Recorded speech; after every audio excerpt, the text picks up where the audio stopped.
Welcome to It Takes Two. I'm Blair. I'm Chris. And today we'll be talking about Sister Wives 1-on-1 Part 2. Listen here. Yeah, Blair's still sick, y'all. Okay? So bear with us. Okay? Sorry. Subscribe, share, like, comment. If y'all do that, Blair will get better just like that. Literally. You ready, Blair? Walk us through it. All right. Well, we start where we left off with Cody saying that he was a piece of meat. He is. In Janelle's eyes. He felt that she was attracted to him, but not necessarily in love with him. That's kind of weird, but okay. Janelle confirmed that, yes, there was physical compatibility. And we go back to the host who asked Cody, well, why don't you just tell her you want to reconcile and try to get her back and do all the things you can do? And he makes it clear that he does not want to pursue her. He felt betrayed, and he was also ashamed of the fight. He says, if we reconcile, I sometimes think, will I lose myself or will I find myself? Stop right there. I don't even know what that means, Cody. Cody makes a mistake that he makes a life-altering type of thing. You yelling at your wife, you not hearing what she's saying. Now, granted, she said it was finger pointing on both parts. She didn't like how she acted either. But if you was to reconcile or if you was to apologize, somehow you're like, I may lose myself. Well, who are you? Or maybe Ibanez, who is you? You get what I'm saying? Something that was very interesting to me. I look at this as a shot at Christine. Because, I'm sorry, Janelle, you about to catch a stray. She said, basically, there was physical attraction to both parts. If you remember, Cody sat right there and said that, basically, Christine disgusted him. You get what I'm saying? Janelle was bigger back then.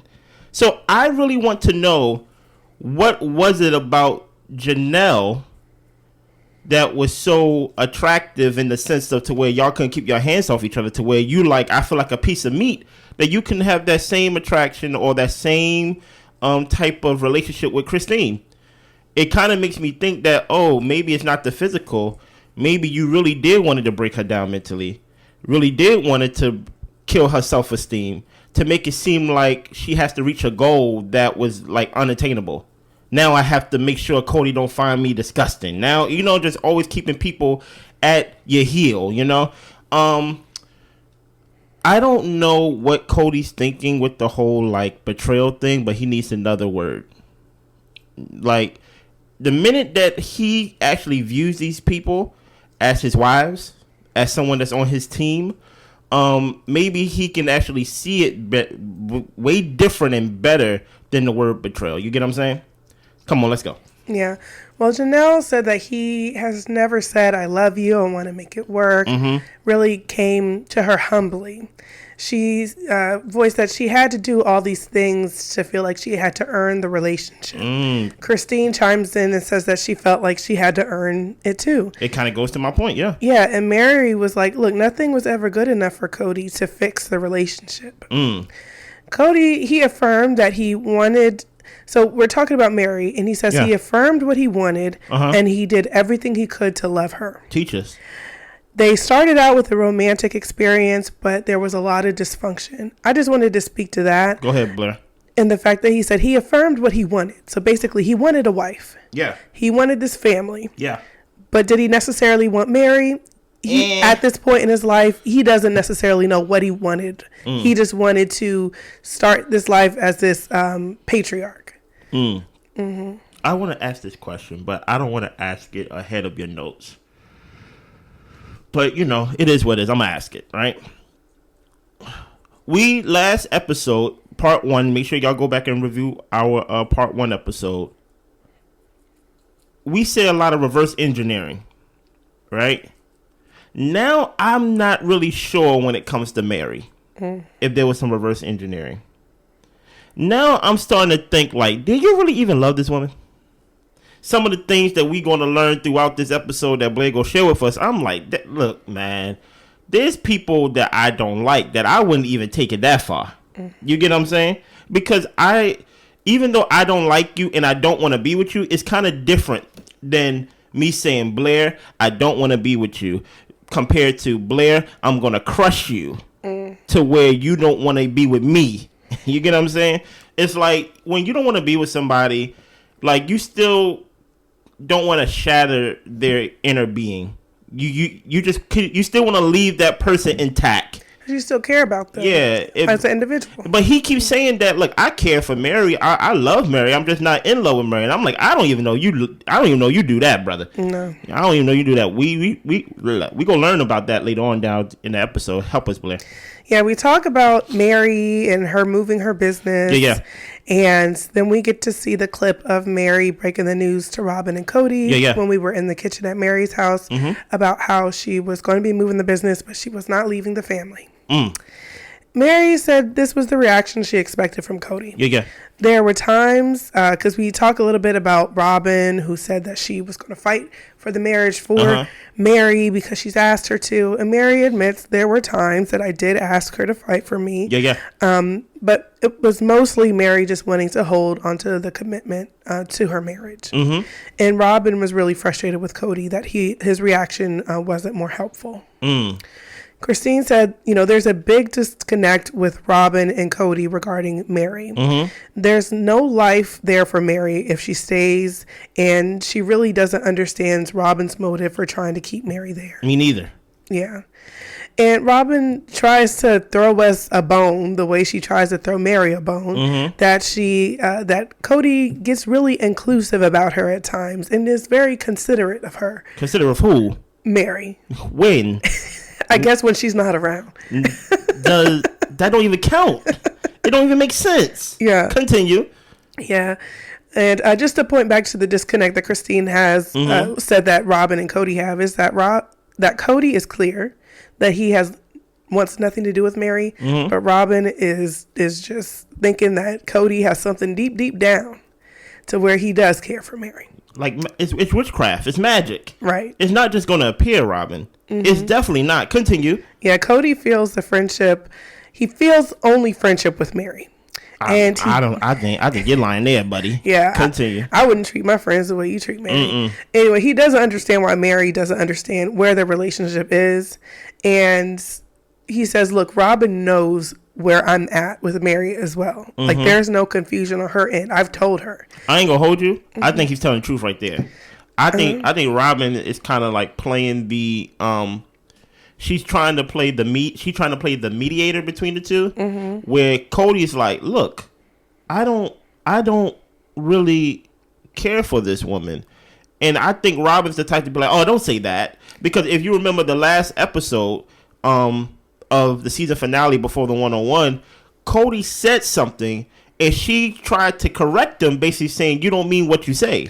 Yeah. And I'm like, maybe you should listen to when the devil talks. Okay? You heard him. He said, if y'all view me as the devil, maybe I should be the devil. I'm paraphrasing. Listen, maybe y'all should listen to him so you wouldn't be confused. You get what I'm saying? I think Robyn knows 100% where he stands with Meri. But whenever she talks to Meri, she be like, Cody says things, but Cody just in one of his moods. Cody go come around. I'm like, Cody haven't come around in over 5-7 seasons with Meri. Yeah. You get what I'm saying? Go ahead, Blair. Yeah. Janelle says, like, Robyn does try to advocate for Meri. Yeah. And Meri also calls Robyn into their conversations. Okay. And she said that, look, Cody was very vocal with me, that there was no hope when it came to Meri. He's not afraid to say it. Janelle said it. Yeah. And that's the point where I actually believe, yes, like Robyn knows where Cody stands because Cody be talking to Meri about Meri to everybody. Everybody. And like Robyn even says further into the show, like, he doesn't have a filter. He just says what he thinks. Well, then I think you should accept that as him being probably an honest and raw person, as hurtful as it may be. You're right. So Christine says that, Meri has had, she was saying for herself that she has had hope for so long too. And there does come a point to when you realize there's no hope, but it can, even after you get to that point, it can take a while for you to actually make a change. hopefully not 10 years or like whatever it is. Go ahead. Yeah, it's wild to me how these ladies just like waste their lives on this guy. I mean, I get the commitment piece. I mean, that's the biggest piece right there. And that's their faith, so it's huge. But I mean, he really is not helping the situation. No. Yeah. No, the thing that I don't get about Meri in this case, how do you keep your commitment half-assed though? It's like a half-assed commitment to where you didn't keep your commitment, and I know she probably hates us bringing up the catfishing situation. You part-time your commitment there. You get what I'm saying? So in the sense of, did that situation kind of reinforce her commitment to be like, you know what? God, I'm sorry. I stepped out of my commitment. Now I'm really going to stay in it because I stepped out. You get what I'm saying? It's very interesting to watch the commitment part or the religious part of their marriage, because I'm like, Meri is not working. You get what I'm saying? Like, it really makes me question, like, okay, you're not active in the church. They said their words. I'm not putting words in your mouth. You're not active in the church. You already don't live by certain sister wives rules, manual, things of that nature. But it's this one thing that you just can't let go of. It kind of makes me think, is it a commitment, or do you really love Cody? Are you really like... Cody had this thing to where, as Janelle and Christine said in the last scene, Blair, that nothing was never good enough. Nothing was never good enough. You get what I'm saying? And I wonder if he did the same thing with Meri, right? If you continuously abuse someone verbally, mentally, that nothing's never good enough, and that every now and then something is good enough, you kind of seek that high. You get what I'm saying? Because it feels so good, because your normality is abuse, and then the one day the guy bring flowers, or the one day he takes you out to eat, or the one day he actually say you look pretty. Yeah. It feels more than what it is. It's kind of like this analogy. I heard this analogy from a friend the other day, to where if you're used to dating people with one arm, when you see a two-arm man, you think that's a special, best person in the world. But truth of the matter is, everybody got two arms. Yeah. Really, the special guy was the one-arm guy. You get what I'm saying? And I think she's handicapping herself, basically, to where she's like, it's a commitment. But it's like they said, there's no hope for her. You know? Continue. Yeah. Cody said that being in love with Meri was not safe for him. I was a little confused by that, but maybe he's speaking to the catfish conversation, and maybe just about how worked up he gets when it comes to Meri. So I don't know. I think with him, I think it's the latter. I think it's the second one. I think Meri makes him do things the way that he puts it, because as a man, no one should make you do anything. Cody, take responsibility and control your actions. Meri makes him do things that's very dark, very, very vindictive, very malice in it. You get what I'm saying? It's very... Because he really don't like this lady. Yeah, so he does things that he feels like, oh, I'm motivated by Meri. Meri's making me do this. That's why, like, to protect myself, woe is me, I can't be with you because it's not safe for me. Hey, Cody. Matter of fact, it's not even Cody. Meri, leave. Because now it's not even Cody hands no more. Now it's in Meri hands. Leave. And that's where he wanted it all along. Yes. He didn't want to be the decision maker. No. Meri, you got to be the decision maker and leave. Continue, Blair. Yeah. Meri asked Robyn to help with the conversation because apparently she speaks Cody. Oh, my gosh. Robyn says that she just gets him. She feels that he's misunderstood easily. He says everything in his head, and most people have a filter, and he just doesn't. Christine calls it BS because I've known Cody since I was 18, for Christine, and I can speak Cody too. It's not that difficult. Janelle says, we've been married for a long time. We've been fine without her. She even tried to tell the kids that she speaks Cody. Janelle didn't like that. And she said, but that's their dad. Like, he should be able to have a conversation with me, his wife, and his kids without you as a translator. Hey, Blair, do you speak Christopher? Do you? You could say maybe, I guess, but you speak your own language. I mean, you speak English. I mean, like all of us. So I'm gonna take what you say for what you say. I'm not going to, pacify Cody or ignore things he says, or like Robyn, she does all that, and people are like, I'm going to take what you say at face value because you're a grown up. And you have to be responsible for what you're saying. Listen. And honestly, Cody is very honest with a lot of what he says. There's not much confusion if you just listen to the man. You see, sometimes you have to accept, people have a hard time accepting this, that there's bad people in this world, right? Some of y'all are bad people watching this review, right? Some of us are liars, deceivers, all these things. She said he's raw and he has no filter, right? Listen. That's the person you should really be listening to. Yeah, he's mean. Yes. There you go. He he is what he is, but because it comes in that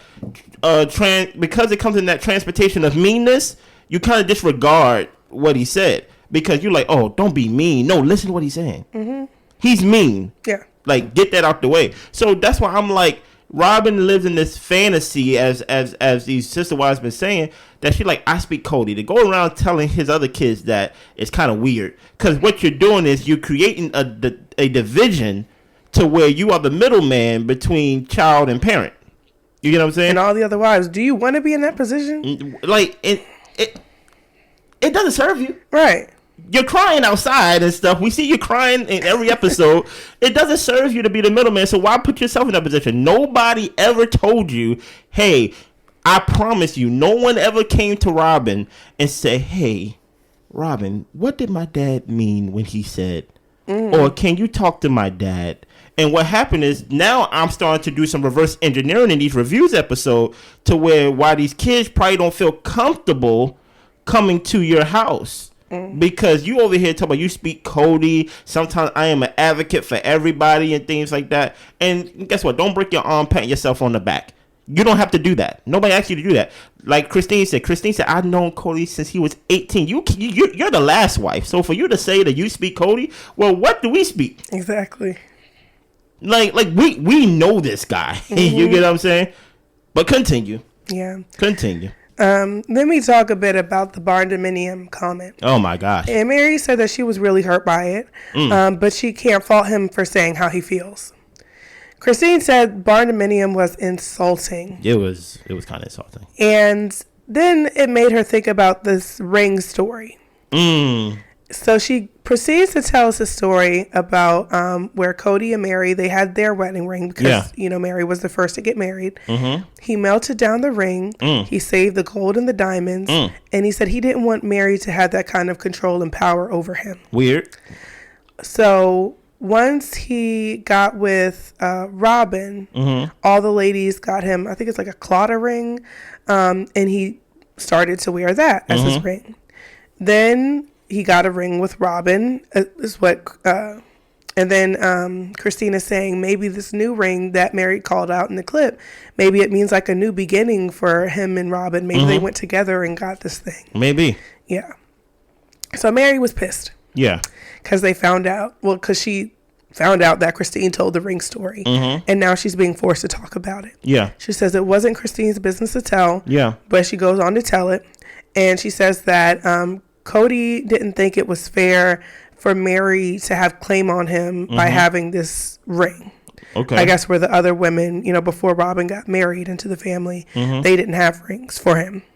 So she said it was like a symbolic meaning, like he melted down the ring, but it was really him melting down the relationship in that moment.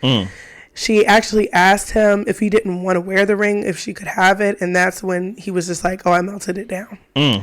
And this happened 7 years prior to the catfishing situation. So this was even a result of the catfishing situation. Can I speak on this for a second? Yeah. We go touch on Meri in a second because there's still more to the story. I'm going to talk on Christine, right? You see, Christine, this is why I say you have a mean streak in you, because you told that story to try to make Cody look bad. But you forgot that there's a hurt party in this. You get what I'm saying? And you didn't consider that it was her story to tell, as Meri said, and that it really hurt Meri. This is the most emotional I ever seen Meri throughout the whole show. Mm-hmm. You get what I'm saying? To the part where, because Meri feels like I have a story to tell, it's my story, and my voice will be heard. But to give me a ring, even though we're not wearing our rings now, I would just give Blair my ring back. Dude, you get what I'm saying? It just seems so dramatic to melt it down and keep the diamonds, like, or pawn it. Right. Like to melt it is so intentional to be hurtful. Mm-hmm. Dude, you get what I'm saying? But to keep the diamonds. Mm-hmm. I'm gonna keep no, melt the whole thing. You get what I'm saying? But to keep the diamonds and things like that, it gives off like the little kid outside with the magnifying glass killing ants. Mm-hmm. You get what I'm saying? That kid is gonna be a problem, and we need to lock him up immediately. You get what I'm saying? Compared to just stomping on the ant, he could have just gave the ring back and say, "I don't want to be with you. I don't. This marriage is over. Matter of fact, pawning it would have been nicer." Mm-hmm. But to melt it is very, it gives off evil. Mm-hmm. You get what I'm saying? Now, Christine, that was wrong for you to tell that story. Now, watch me. I'm going to get on Meri. Meri, he did all this and you still with this guy? Hello. Come on. How can I have compassion for you now? He did it 7 years prior to the catfishing situation. You get what I'm saying? And you're like, I'm just going to ignore that. I'm going to ignore that part that had you crying on TV. You get what I'm saying? To the point where you was emotional, to where you basically, because in that storytelling that Meri was telling us, you kind of could see the relationship or the non-relationship that Meri has with Christine. Mm-hmm. Like they're strife there. They're not sister wives. You get what I'm saying? They're not friends. What more does he have to do to show you that he's not really for you, that he don't like you? You get what I'm saying? How do you feel about that, Blair? Yeah, I did feel like, Christine, it wasn't your place to tell the story. But at the same time, Meri don't be coming with nothing. So I was happy to get a new story. Oh, my goodness.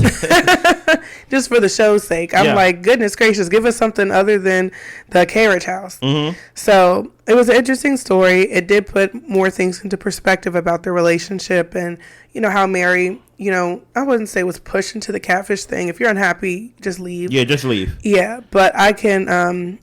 But it just gave more context. Yeah, we definitely empathize. And one thing that Christine says that Robyn is going to correct, that Blair's going to tell us, the timing of when he melted this ring and things like that. Go ahead, Blair. Yeah, well, Robyn, she said that Cody melted it down before she came into the family, and he wasn't wearing a ring when she met him. Mm-hmm. I don't know if I believe Robyn on that. How so? I don't know if Robyn knows the timeline of when it was melted down. I just don't. Okay. If he wasn't wearing a ring when she met him, it could have been because he took his ring off. That's true. That's true. And maybe that's why he was saying, I didn't want the claim on me because I'm trying to court somebody right now.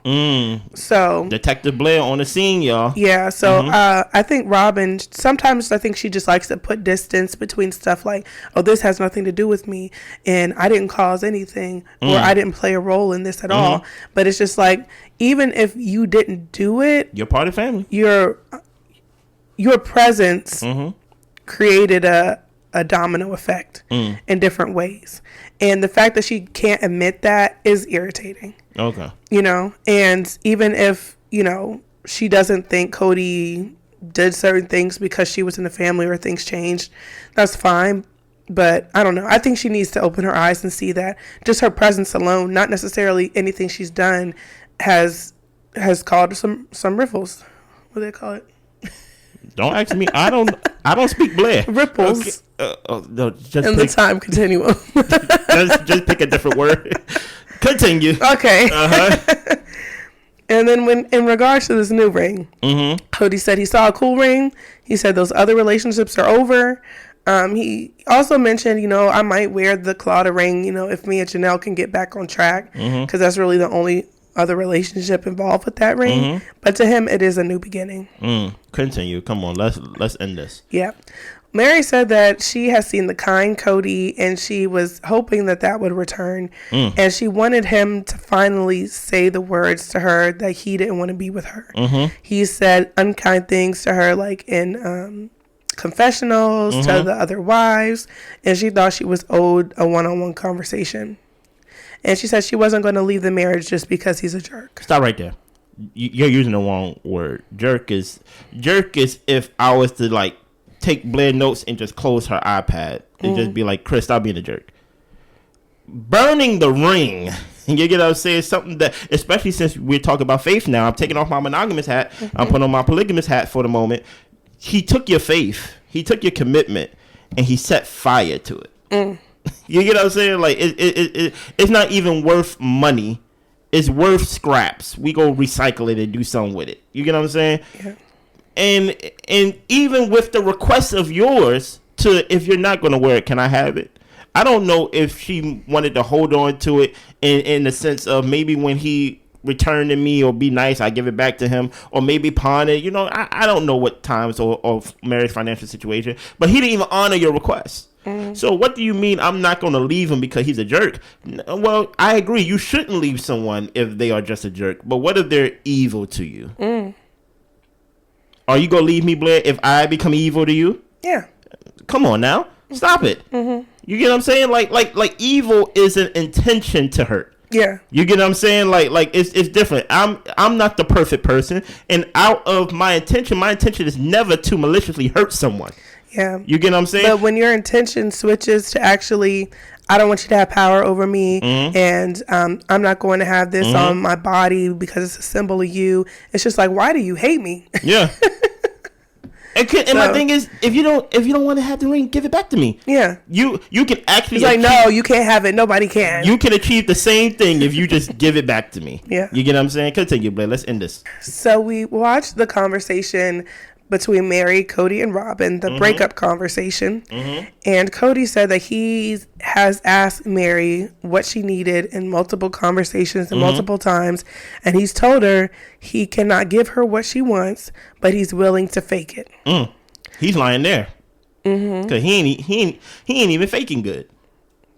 Well, the thing is, I think he's faking, but you're right. No, like faking is, hey, let's go out on the anniversary. She didn't get a phone call. That's true. You get what I'm saying? Like he was not faking or trying. No, exactly. Like faking basically just means I don't talk to you. We won't cross paths. That's not faking it. Faking it means we have to act married. We have to say things to each other that we probably don't mean because we have to give the illusion that we are married and that we are in this polygamous relationship. He's not faking it. He's lying to her right there. Yeah. Go ahead.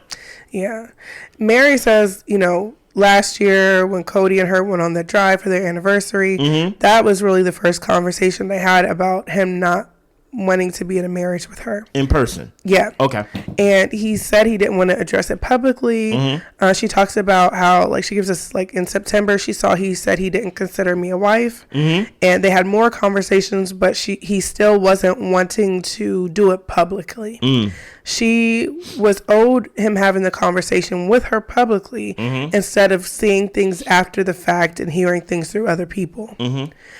Janelle says Cody has always said it to me that he didn't want to be with Meri, so I assumed he was telling her too. And she said if he wasn't, then that's really unfair. I ain't gonna hold you. I kind of feel like Janelle because now I feel like I'm being tricked. I feel like because he said it so much, now I got to go back and say, did he ever really tell her? And I feel like he did. I remember one season where they was trying to have a date. And they were sitting in this cornfield or doing things like that. And Cody was so uninterested. He didn't want to be there. She knew he didn't want to be there. And I'm like, I feel like, or at least felt like, that he told her this before. That we would never be what you want us to be. Things are different. You get what I'm saying? Maybe now it's really raw. You get what I'm saying? But I'm kind of Janelle in that spot. Now Cody got me questioning myself of he said it so much to us. Yeah. Did he ever have that one-on-one conversation with Meri? Continue. Yeah, and then we get to the end of the conversation, and Meri lets us know that her voice will be heard. Is this the end of your notes? Yep. Now here's the thing, right? I only got a little bit of things, and then I'll let y'all go, right? They brought that reference to I think it was a stab to the kidney where Meri was basically everything that she heard, and Meri keeps talking about this thing that she's owed. This thing that you're owed. I want to talk to the people for a second. Just leave. No, really. Just leave, because she feels like she's owed that conversation. Well, before you get to what you owe, you feel down, you feel depressed, your self-esteem is shattered. You feel all these things, but yet you're like, you know what? You owe me a conversation. Cody's like, I don't owe you nothing. Mm-hmm. And why would you expect or want something from someone that treats you so evil? Mm-hmm. You get what I'm saying? And Cody, he doesn't feel remorse. He doesn't feel remorse. He actually feels like there's an intelligent response to his evil doings. Oh, yeah, like, you know, I don't want nobody having a hold over me, Suki, or like, whatever her name is. Sorry for messing up your name. But it's like, hey, I don't want nobody to have a hold over me. And, like, you know, I basically just took a ring that was on my right hand and put it on my left hand. And now, it's like, it doesn't make sense. Yeah. It's like you're being mean just for mean's sake. I don't know where this leaves this show. I think we got one more part, maybe two more parts, but I think for sure one more part. I don't know where this leaves the show. I don't even know how the structure of the show is going to be, because I don't know if Meri going to be dude, like, you think Meri going to be on the next season? If they have one, yeah, I think everybody will be on. I don't know. It's a check. It's a check, but I don't know, because now it's to the point where everything is coming out to where she feels like, okay, Cody's not only being mean to me, Christine is being mean because she telling my story. She's being the only one who really haven't really crossed that line with Meri is Janelle. You know, Janelle seems like the one that's like kind of like on an island on her own, and when things evolve her, she evolves herself. But what do you think about this review as we're about to close this part of the one-on-one conversations? I feel the same way. I think I feel the same way as I felt the last one-on-one, which is a lot of talking heads, which is like we've seen them talk about these scenes during the season. Mm-hmm. So it's kind of like repetitive. Okay. So it does make me question what direction they could take next season, because I did feel like sometimes it was more a lot of them, what is it called? Like armchair quarterbacking, or like, you know, just discussing Monday morning quarterbacking maybe. Yeah. I don't know. But it was a lot of them discussing scenes all season versus actually us getting a lot of new scenes. Okay, well, so I'm interested to see like what actually are they going to be able to do versus have conversations about next season. Well, maybe I should ask you what do you expect from it? Because I don't have the problem that like you have with watching these one-on-ones. Like what do you expect out of a one-on-one conversation? Well, in the one-on-ones, I want to learn new information and new takes. The only new information I learned was about the ring, and I'm happy that Christine brought it up, because I'm like, okay, that's juicy. Other than that, I mean, we know how Cody feels about Meri. We know where Meri stands. We know Robyn is delusional. So I'm just kind of like, yes, we talked about this during the season. Like, what else? That's right. You know what I mean? So, I mean, not saying I wasn't entertained. I mean, I enjoyed watching it, but I would like to see what other direction they can take this in. So, yeah. Are we going to watch, I'm going to ask you on the spot, are we going to watch the spinoff, if they have a spinoff, of Christine and her husband? I don't want to. I'm not interested in Christine. Christine is not interesting to me. I know y'all love Christine. Christine is not interesting to me. I put Christine in that same box as Meri, right? She's like, to me, she's like fake happy. Like, she's happy out of spite. Is how it feels. Like, you know, if she's genuinely happy, that's great. But in the mix of this show, it just seems like happy out of spite. In the comments below, do y'all want us to watch this review? Because y'all know how we don't even know if she's gonna get a spinoff. They are banking that she's gonna get a spinoff. Okay. But I don't know. I think Christine is interesting whenever it comes to Cody. You know, we've seen those scenes throughout the season where she's with her kids or she's by herself, and I'm like, get back to trashing Cody a little bit. You get what I'm saying? Yeah. But yeah. Anything else, Blair? That's it. Y'all be good. Bye.